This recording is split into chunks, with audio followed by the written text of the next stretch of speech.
Hello दोस्तों, बहुत बहुत स्वागत है आपका हिंदी मीडियम के नंबर 1 चैनल सोम क्लासेस में। जैसा कि जानते हैं, मेरा नाम सुनील चौधरी है। कल का एक वीडियो हमने ड्रॉप बनाया था, रासायनिक अभिक्रियाएं एवं समीकरण। जैसा कि रिस्पांस बच्चों का बहुत अच्छा था, बहुत सारे बच्चों ने अपने रिस्पांस बहुत अच्छे दिए। ये देखकर मुझे बहुत अच्छा लगा कि आप हमारे चैनल से जुड़कर बहुत अच्छे से स्टडी कर रहे हैं। बिल्कुल आपकी बातों को ध्यान में रखते हुए आज हम क्लास 10th के सेकेंड चैप्टर को ले आए हैं। पूरा चैप्टर एक वीडियो में, इसीलिए यहां पे हमने एक वर्ड रखा है, क्या? Final shot. मतलब जिन बच्चों की तैयारी अभी तक नहीं हो पाई थी, या जिन बच्चों को लगता होगा कि सर कौन कौन सी टॉपिक है हमारे बोर्ड एग्जाम में बहुत ज्यादा इंपॉर्टेंट है, किसके लिए? अर्धवार्षिक और वार्षिक परीक्षा के लिए, तो वो सभी इंतजार की घड़ियां खत्म हुई। आज की इस क्लास में आप वीडियो पूरा देखिएगा और हम जिन जिन टॉपिकों पे बात करेंगे वो सारी टॉपिकें हमारे बोर्ड एग्जाम से बहुत ही मोस्ट इंपॉर्टेंट है। बस आप लोगों से एक रिक्वेस्ट है बच्चों कि वीडियो आप जरूर देखें। अगर अच्छा लगे तो लाइक्स लगे, अगर आपके कोई सुझाव है तो कमेंट बॉक्स में सुझाव दें। आपके कोई डाउट्स हैं तो या तो मुझे टेलीग्राम पे और या तो कमेंट बॉक्स में कमेंट करिए। हम सभी के कमेंट्स का आंसर जरूर करेंगे, ठीक है?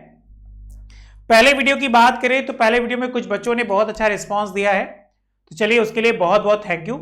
और आगे उम्मीद करते कि आगे भी आप ऐसे ही मन लगा के पढ़ते रहेंगे। और हम बता रहे हैं कि आप 95% ऊपर मार्क्स ला सकते हैं अगर आप इसी तरह पूरी तैयारी के साथ चलेंगे तो। जैसा कि आज की हम लोग की टॉपिक है अम्ल, क्षार एवं लवण। ये क्लास 10th यूपी बोर्ड का सेकंड टॉपिक है। अगर पाठ्यक्रम पे आधार की बात करें कि तो सभी प्रश्न उत्तर जो भी होते हैं उनको पढ़ना चाहिए। ये हमारी चीजों का सक्सेस है, क्योंकि हमें सक्सेस पाने के लिए बहुत सारी चीजें देखनी होती हैं। पूरा चैप्टर का सारांश सिर्फ एक वीडियो में है आज के, जो 2021 मतलब अर्धवार्षिक परीक्षा, 2022 वार्षिक परीक्षा में पूछे जाएंगे। तो जिन जिन टॉपिकों पे चर्चाएं होंगी वो टॉपिकें बहुत महत्वपूर्ण है। बच्चा आप कहीं नहीं जाइएगा, 2 मिनट के लिए सब काम छोड़कर सिर्फ हमारे इस वीडियो को देखिए और अगर कोई डाउट्स है तो बताइएगा। जैसा कि चैप्टर का नाम है अम्ल, क्षार और लवण, वो बच्चे जो अभी तक इससे अनजान थे, या कुछ बच्चे ऐसे भी होते हैं काफी लेट एडमिशन लेते हैं, उनकी तैयारी नहीं हो पाती, कुछ ऐसे बच्चे भी होते हैं जो पढ़ते हैं भूल जाते हैं। तो बिल्कुल बच्चों, उन सभी के लिए आज एक टॉपिक लेके आए हैं जिसका नाम है अम्ल, बोले तो इंग्लिश नाम एसिड। अगर हम अपने फंडा की बात करें तो अम्ल वे होता है जो स्वाद में क्या होते? खट्टे होते। जैसे टेस्ट करेंगे तो स्वाद में क्या होगा? खट्टा होगा। स्वाद में खट्टा होगा तो क्या? अम्ल कहलाता है। उसके बाद हम बात करेंगे थोड़ा सा और आगे, तो कहा गया इसमें हाइड्रोजन आयन होता है। ध्यान दीजिए, अम्ल में मुख्यतः क्या होते? कुछ हाइड्रोजन आयन होते हैं और हाइड्रोजन आयन होने की वजह से वो H+ आयन निर्गत करते हैं और अम्ल कहलाते हैं। तीसरा, नीले लिटमस को लाल में परिवर्तित करते हैं। अगर इतनी पहचान आप बच्चा याद कर लीजिए तो वो सभी के सभी अम्ल कहलाएंगे। स्वाद में कैसा होना चाहिए? खट्टा होना चाहिए। उसमें क्या होना चाहिए? हाइड्रोजन आयन होना चाहिए। उसमें क्या होना चाहिए? वो नीले लिटमस को लाल कर दे। उसी तरह अगर हम आगे बात करें क्षार की, तो इससे इंग्लिश में कहते हैं बेस। जैसा कि अम्ल स्वाद में खट्टा होता है, तो ये जो है वो स्वाद में कैसे होते हैं? कड़वे होते हैं। देखिए एकदम ध्यान से, स्वाद में कड़वे हो गए। H+ आयन, तो इसमें हाइड्रोक्सिल आयन मतलब OH- आयन होता है। ये नीले लिटमस को लाल करेगा। उल्टा कर लो, लाल लिटमस को नीला करता है। ध्यान दीजिए, ये नीले लिटमस को लाल किया, वो लाल लिटमस को नीला करता है। अब सवाल ये होता है कि सर क्या कोई ऐसी विधियां हैं जिनसे हम दोनों को मेजर कर सकते हैं? तो बिल्कुल बच्चा, अम्ल और क्षार को मापने के लिए हम लोगों ने एक बनाया था पीएच पैमाना। अगर आपको याद होगा तो पीएच पैमाने में एक वैज्ञानिक का नाम आता है सोरेनसन।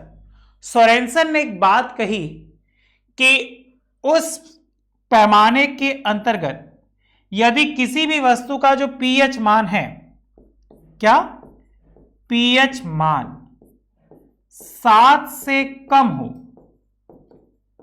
तो अम्लीय, पीएच मान 7 से अधिक हो तो क्षारीय, और पीएच मान एग्जैक्ट 7 हो तो उदासीन। इसको बताने के लिए उन्होंने एक पीएच पैमाना बनाया। यहां तक क्लियर है? तो आप बोलिए यस सर क्लियर है। अगर आपके कोई भी डाउट्स है तो बताइएगा, क्योंकि हम लोग डाउन नट्स में हैं।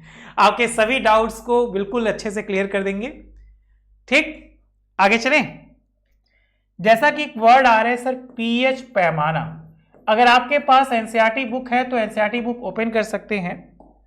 उस पीएच पैमाने को समझने के लिए आपको याद आएगा एक छोटा सा स्केल था जिसपे 0 से लेकर 14 तक नंबर गिवन थे।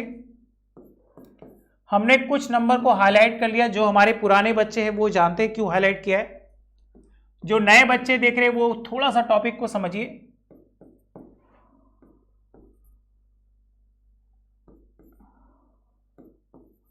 कोई डाउट्स होगा तो कमेंट बॉक्स में जरूर कमेंट करिएगा। अब हमने पाया कि 0 से 3 के बीच में जो भी आएंगे उन्हें कहेंगे प्रबल अम्ल। 3 से 7 के बीच में जो भी आएंगे उन्हें कहेंगे दुर्बल अम्ल। अगर एग्जैक्ट होगा तो वो विलयन जो है वो उदासीन होगा, ना तो प्रबल होगा ना तो दुर्बल होगा। 7 से 10 के बीच में आएगा तो उन्हें कहिएगा दुर्बल क्षार, और एग्जैक्ट अगर 10 से 14 के बीच में आएगा तो उसे क्या कहिएगा? प्रबल क्षार। अभी के इसी के अनुसार प्रबल क्षार और दुर्बल क्षार को समझने के लिए उन्होंने कुछ पीएच मान बताए। जैसे कि मान लीजिए नींबू का रस है, तो नींबू के रस का जो पीएच मान होता है वो 2.4 समथिंग होता है। उसके बाद अगर हम लोग बात करें टमाटर का रस, तो टमाटर के रस का जो पीएच मान होता है वो 4.2 होता है। और आगे बढ़िए, दूध कितना? 6.5, जल 7, कुछ और बढ़ते हैं ना, आंसू या ब्लड्स, दोनों का एक जैसा होता है। आप रुधिर या लिख लो, रुधिर थोड़ा हिंदी वर्ड है। दोनों का पीएच मान सेम होता है 7.4। उसी तरह अगर हम थोड़ा सा और आगे बढ़े, टूथपेस्ट, टूथपेस्ट होता है 8। उसके बाद NaOH 14। ऐसे है तो बहुत सारे, लेकिन फिलहाल इतनी से ही बात करते हैं। तो देखते हैं, नींबू का रस 2.4 है, मतलब 0 से 3 के बीच में है तो वो क्या है? प्रबल अम्ल। टमाटर 4.2 है, मतलब यहां समथिंग है, तो 3 से 7 के बीच में दुर्बल।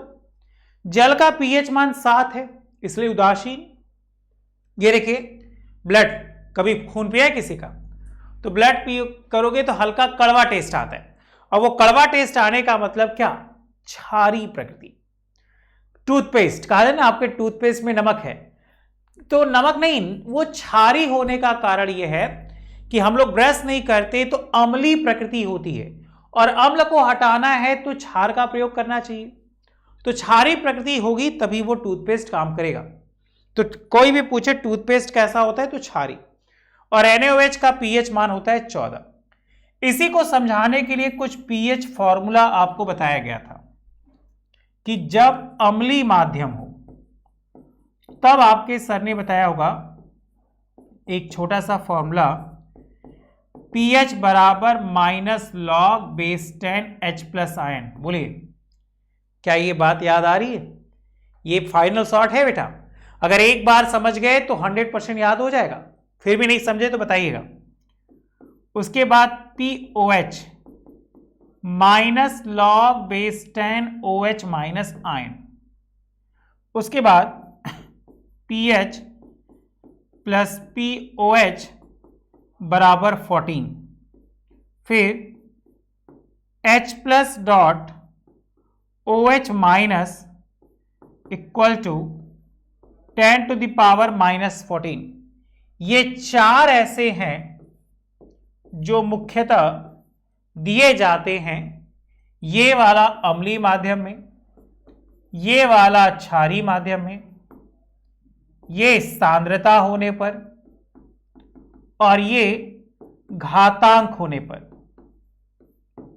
याद करिए हमने आपको बहुत सारे फॉर्मूले कराया था, उन फॉर्मूले को ध्यान में रखिएगा जब भी इन फॉर्मूलों को करेंगे। लॉग वाला जैसे आपको याद होगा log m into n,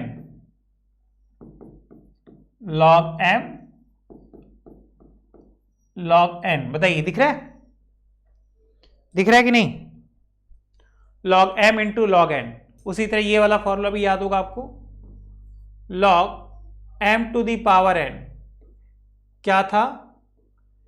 n log m, log 10 जब दोनों हो गया तो 1, और log 2 की वैल्यू याद कर लीजिएगा 0.3010। बताइए इतने में किसी को डाउट है? pH क्लियर हो रहा है? आगे बढ़ा जाए। देखिए pH को समझाने के लिए एक और वर्ड यूज करते हैं जिनका नाम है सूचक, जिसे कहते हैं इंडिकेटर्स। अब आपको याद आएगा ये इंडिकेटर्स कई प्रकार के होते हैं, या तो इंडिकेटर्स होते हैं प्राकृतिक, या तो होते हैं संश्लेषित, और या तो होते हैं गंधिक। नाम में ये सूचक, सूचक का मतलब सूचना देना। किस बात की सूचना? कि विलयन की प्रकृति अम्लीय है या क्षारीय है, इस बात की सूचना देने वाले को ही कहते हैं क्या? सूचक, इंडिकेटर्स। देखिए अगर आपको याद होगा तो कुछ सूचक हम आपको बता रहे हैं, जैसे लिटमस, तो हम लोग जानते हैं कि अम्लीय विलयन में इसका रंग कुछ और होता है, क्षारीय विलयन में इसका रंग कुछ और होता है। याद आ रहा है? उसके बाद बहुत मोस्ट इंपॉर्टेंट है फिनॉल फथेलीन, यह भी आपको याद होना चाहिए। इसके बाद आपको याद होना चाहिए मेथिल ऑरेंज। याद आ रहा है? इसके बाद फिनॉल रेड, इसके बाद रेड कैबेज, लाल पत्ता गोभी जिसे कहते हैं, इसके बाद प्याज, हल्दी, वैनिला,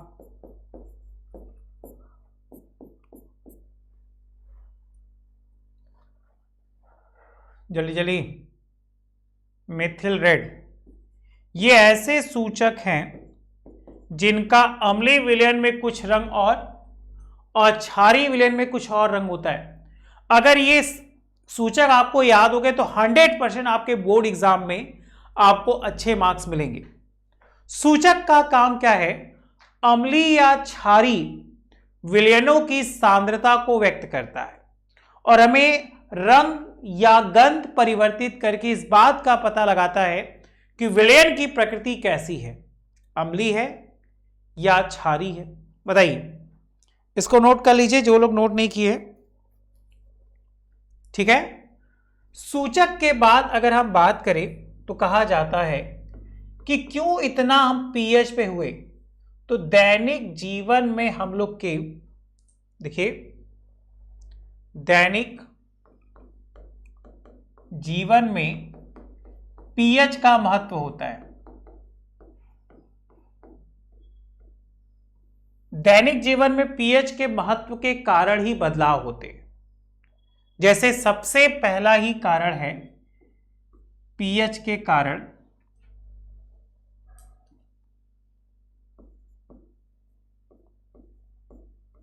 आत्मरक्षा। सभी जंतु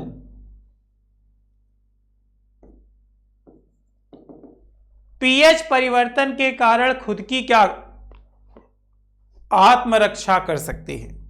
सुना होगा चींटी के डंक में फार्मिक अम्ल पाया जाता है, टमाटर में कुछ और अम्ल पाया जाता है, प्याज में कुछ और। तो आप पदार्थों में कौन कौन से अम्ल होते हैं ये तो देखेंगे। उसी तरह बहुत सारी जो जंगली जीव होते हैं या पादप होते हैं वो सब अपनी आत्मरक्षा के लिए पीएच का प्रयोग करते हैं।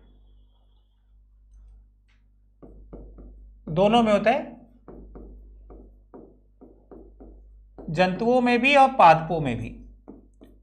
इसके बाद अगर हम बात करें तो दंत क्षय, हमारे दांतों का खराब होना भी पीएच पे डिपेंड होता है। अगर पीएच बैलेंस नहीं है तो दांत धीरे धीरे खराब हो जाएंगे। इसीलिए कहा जाता है कि क्षारीय टूथपेस्टों का प्रयोग करना चाहिए। इसके बाद याद रखिएगा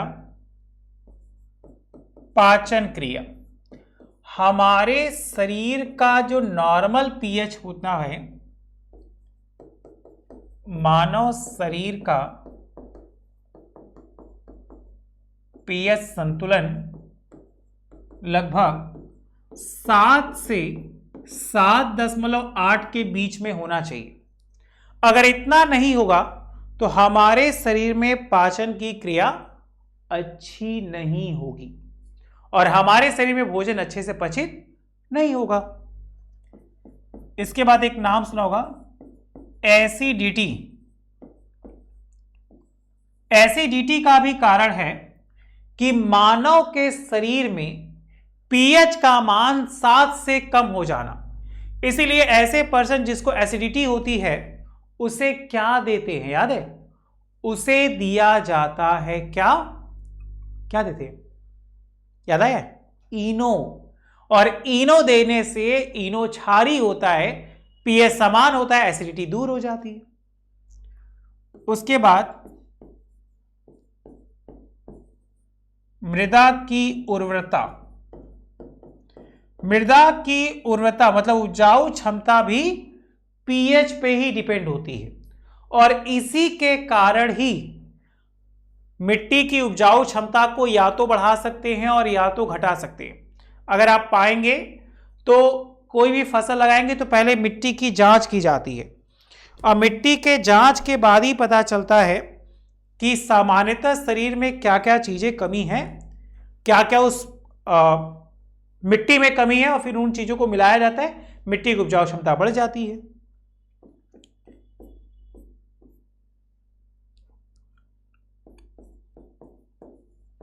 इसीलिए हमें हमेशा अपने शरीर का जो पीएच है वो संतुलन रखना चाहिए। आप देखोगे जगह जगह खुजली होने लगती है, जगह जगह दांत पड़ जाते हैं। इन दांत और खुजली होने का भी कारण यही है कि हम लोग के शरीर में स्वाभाविक रूप से पीएच का जो मान है वो बैलेंस नहीं है, इसलिए ऐसा होता है। तो उम्मीद करते हैं ये सारी चीजें आपको क्लियर हुई होंगी। अम्ल क्लियर है, क्षार क्लियर है। आइए हम बात करेंगे लवण। अगर कोई आपसे पूछे कि लवणों का निर्माण किससे होता है तो हम लोग जानते हैं कि अम्लों एवं क्षारों की परस्पर क्रिया से लवणों का निर्माण किया जाता है। अब इन लवण में हम लोग के बोर्ड एग्जाम में कौन कौन से लवण बहुत ज्यादा इंपॉर्टेंट है, तो सबसे पहला इंपॉर्टेंट है साधारण नमक, क्या? NaCl। दूसरा बच्चा कास्टिक सोडा, NaOH। तीसरा विरंजक चूर्ण, क्या? CaOCl2। चौथा बच्चा बेकिंग सोडा, NaHCO3। पांचवा वॉशिंग सोडा, Na2CO3.10H2O। और लास्ट है क्या? POP, CaSO4.12H2O। जल्दी से इसको कॉपी कर लीजिए, अगर कोई डाउट है तो बताइए। तो टोटल 6 लवण हम लोग के बोर्ड एग्जाम में सबसे ज्यादा इंपॉर्टेंट है। ये 6 लवण बहुत ज्यादा पूछे जाते हैं। अब इनको करने के लिए एक छोटी सी टॉपिक हम बता रहे हैं, पहले इसको समझ लीजिए, उसके बाद हम लोग और आगे चलेंगे। देखिए,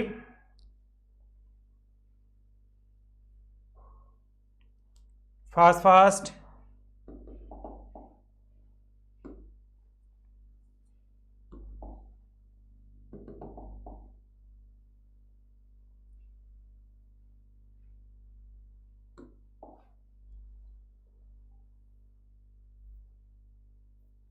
जैसा कि आपके सर बता रहे होंगे कि जो बच्चे अभी तक कुछ भी नहीं पढ़े हैं उनके लिए लेके आए हम एक सफलता बैच। तो जल्दी से आप सफलता बैच से जुड़ जाइए। जो बच्चे अभी तक कुछ भी नहीं पढ़े हैं, ये बिल्कुल एक नया कोर्स है जो डाउननट ने क्या किया, लॉन्च किया है। अगर इस चीज से आप पढ़ेंगे तो 100% आपके मार्क्स बहुत अच्छे आएंगे, ठीक है। उसके बाद जो बच्चे अभी तक कुछ भी नहीं कर पाए, जैसे हम आपको इस सफलता बैच में क्या क्या प्रोवाइड करेंगे, 9th का रिवीजन, 10th का फुल कोर्स, 10th का रिवीजन, 11th का फुल कोर्स, 11th का रिवीजन, 12th का फुल कोर्स और 12th का रिवीजन। इसके साथ साथ ही जी और नीट की तैयारी 2022-2023 के लिए दी जाएगी। और अभी जो हम लोग का टारगेट है, वो टारगेट ये है इस सफलता बैच में कि 100% वो बच्चे जो इनका अभी तक सब छूट गया है, उनकी तैयारी शुरू से अंत तक कराने की जिम्मेदारी हम लोग की होगी। ओके, ये सबसे सस्ती की गारंटी है अगले साल के कोर्स में। जो बच्चे 9 to 12 क्लासेस कर रहे हैं या जो जी नीट करना चाहते हैं वो इस बैच से जुड़े। कांटेक्ट करने के लिए ऊपर का ये एक नंबर है, इस नंबर को आप अप्लाई करें।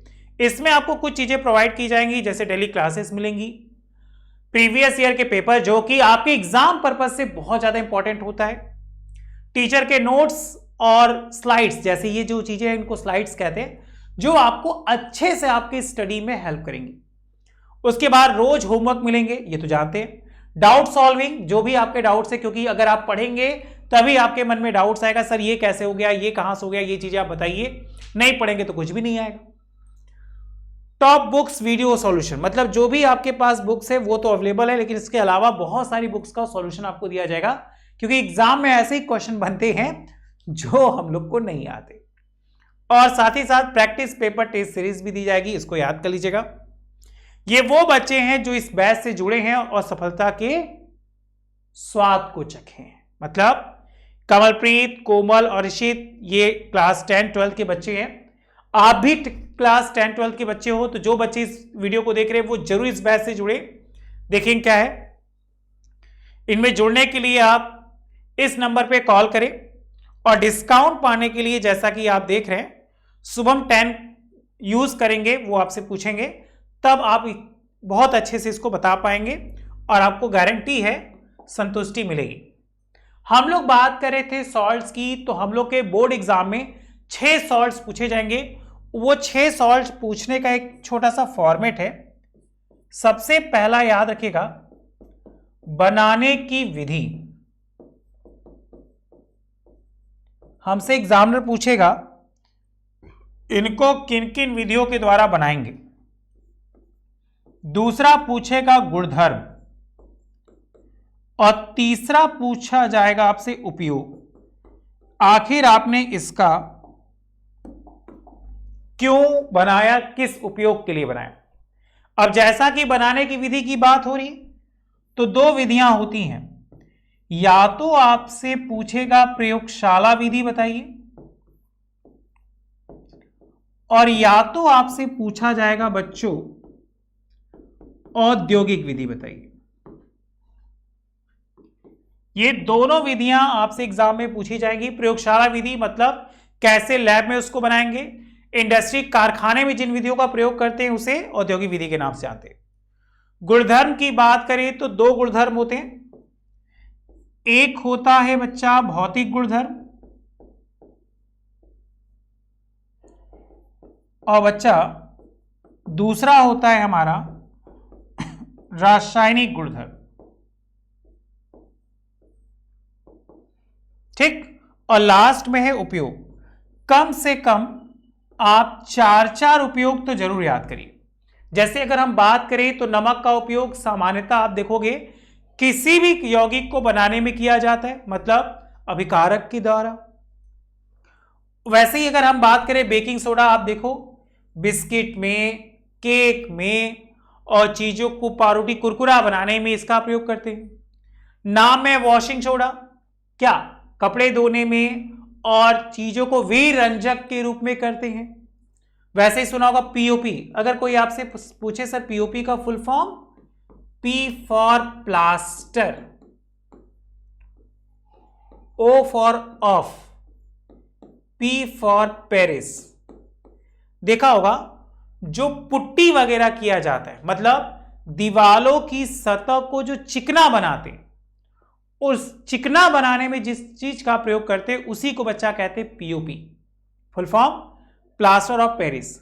हम लोग के एग्जाम में इन सॉल्ट से ये टॉपिक पूछे जाएंगे कि इनको हम कैसे बनाएंगे, वो देख लीजिए। उसके बाद उनके गुणधर्म क्या होंगे, भौतिक गुणधर्म क्या होंगे, रासायनिक गुणधर्म क्या होंगे, और लास्ट उपयोग। कम से कम चार चार उपयोग तो याद रखिए। जैसे ये देखिए, ये देखिए विरंजक चूर्ण इसको सूंघेंगे तो क्लोरीन की गंध होगी, तो ये उसके क्या हो गए, भौतिक गुणधर्म। अब आपको याद रखोगा कि नालियों के ऊपर, जब भी आपके घर के आसपास नाली या नाला साफ होता है तो देखा होगा एक पाउडर छिड़का होता है, या तो व्हाइट या पीले रंग का। वो पाउडर ही क्या होता है, विरंजक चूर्ण, जिससे इस बात का पता चलता है कि उसमें से निकले जर्म्स को ये मारेगा, इसीलिए इनका इस्तेमाल कीटाणुनाशक के रूप में किया जाता है। बताइए क्या ये बात क्लियर है? तो उम्मीद करते हैं आज की वीडियो अच्छी लगी होगी। आइए एक बार हम लोग रिवीजन कर ले, आज की क्लास में हम लोग क्या पढ़े। देखिए ये हमारा आज का फाइनल शॉट है, इसको अच्छे समझिए। पाठ्यक्रम के आधार पर निर्धारित प्रश्नों को पढ़ें जो भी आपके एनसीईआरटी बुक में दिए गए हैं। इसके साथ साथ जो भी आपके पास नगीन का बुक है, किसी के पास राजीव का बुक है, जो भी बुक है उस बुक के हिसाब से आपको पढ़ना है। पूरा चैप्टर का सारांश एक वीडियो में है। उम्मीद करते हैं आपको वीडियो अच्छी लगी होगी, समझ में आई होगी। ये 2021 और 2022 की परीक्षा में अवश्य आएंगे। जैसे अर्धवार्षिक परीक्षा में या तो पूछा जाएगा या तो वार्षिक परीक्षा पूछा जाएगा। जहां तक हम देख पा रहे हैं या सुने हैं कि बहुत सारे बच्चों के पेपर हमारे सामने आ चुके हैं, कुछ बच्चों के एग्जाम बाकी है। तो कहा गया सर क्लास 10th में पांचों के पांचों चैप्टर केमिस्ट्री में आ रहे, तो उन लोगों के लिए थोड़ा सा याद रखना है, ठीक है। और ये अवश्य पूछे जाएंगे, इसको तो भूलिएगा नहीं, इसलिए पूरा देखिएगा। क्या है अम्ल, क्षार और लवण। अम्ल क्या होता है, क्षार क्या होता है, समझ में आ गया। इसको किसके द्वारा मापते हैं ये भी समझ में आ गया, बताइए। उसे कहते हैं क्या, पीएच पैमाना। मतलब पीएच पैमाना के द्वारा हम चीजों को मापते हैं। अब मापने के साथ ही साथ हम लोग क्या देखते हैं कि यदि पीएच का मान 7 से कम होता है तो वो विलयन अम्लीय हो जाता है। 7 से ज्यादा होता है तो विलयन क्षारीय हो जाता है, और 7 होता है तो विलयन उदासीन होता है। अम्ल स्वाद में खट्टा, H+ हाइड्रोजन आयन। और ये अगर कोई आपसे कुछ अम्लों के फॉर्मूले पूछे तो याद रखिएगा, जो अम्लों का फॉर्मूला है HCl हो गया, HNO3 हो गया, H2SO4 हो गया, CH3COOH हो गया, H2CO3 हो गया, ये अम्ल है, इनको आप याद रखिएगा। उसी तरह अगर हम क्षार की बात करें तो कुछ क्षार के फॉर्मूले भी याद कर लीजिए भाई, जैसे NaOH है, KOH है, MgOH का होल ट्वाइस है, CaOH का होल ट्वाइस है, NH4OH है। बताइए इस लाइन में कोई डाउट? एकदम क्लियर हो रहा है? उसके बाद हम लोग बात करेंगे पीएच पैमाना की। तो पीएच पैमाना जो है वो घटता है फिर बढ़ता है। अम्लीय और क्षारीय प्रकृति, ये पूरी पार्ट अम्लीय प्रकृति होती है, इधर वाली पार्ट क्षारीय प्रकृति होती है। ये कुछ पीएच मान है जो आपके सामने बोर्ड पे है, इनको देख लीजिए, याद कर लीजिए, ठीक है।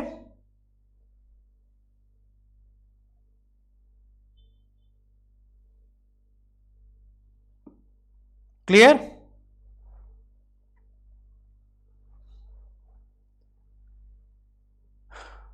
कुछ पीएच मान हमने आपको बोर्ड पे लिख रखा है, इनको याद कर लीजिएगा, ये बहुत पॉपुलर है, अक्सर पूछे जाते हैं।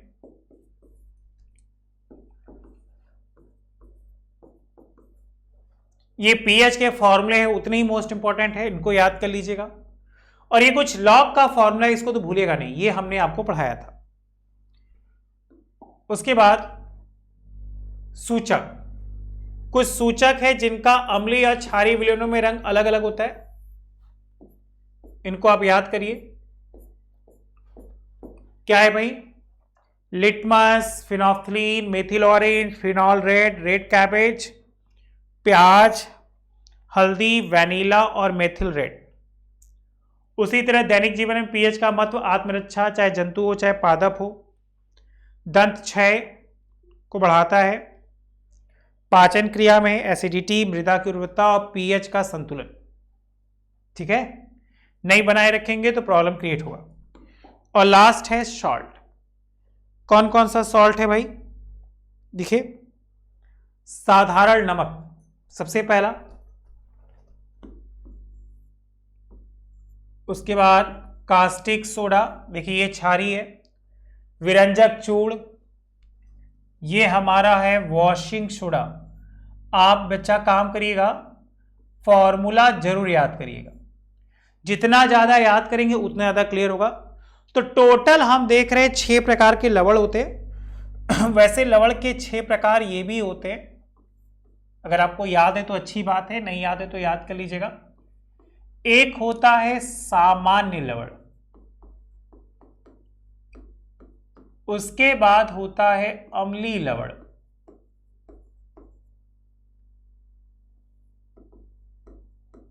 अब अम्लीय आ गया तो बच्चा क्षारीय भी होगा, क्षारीय लवण। उसके बाद मिश्रित लवण,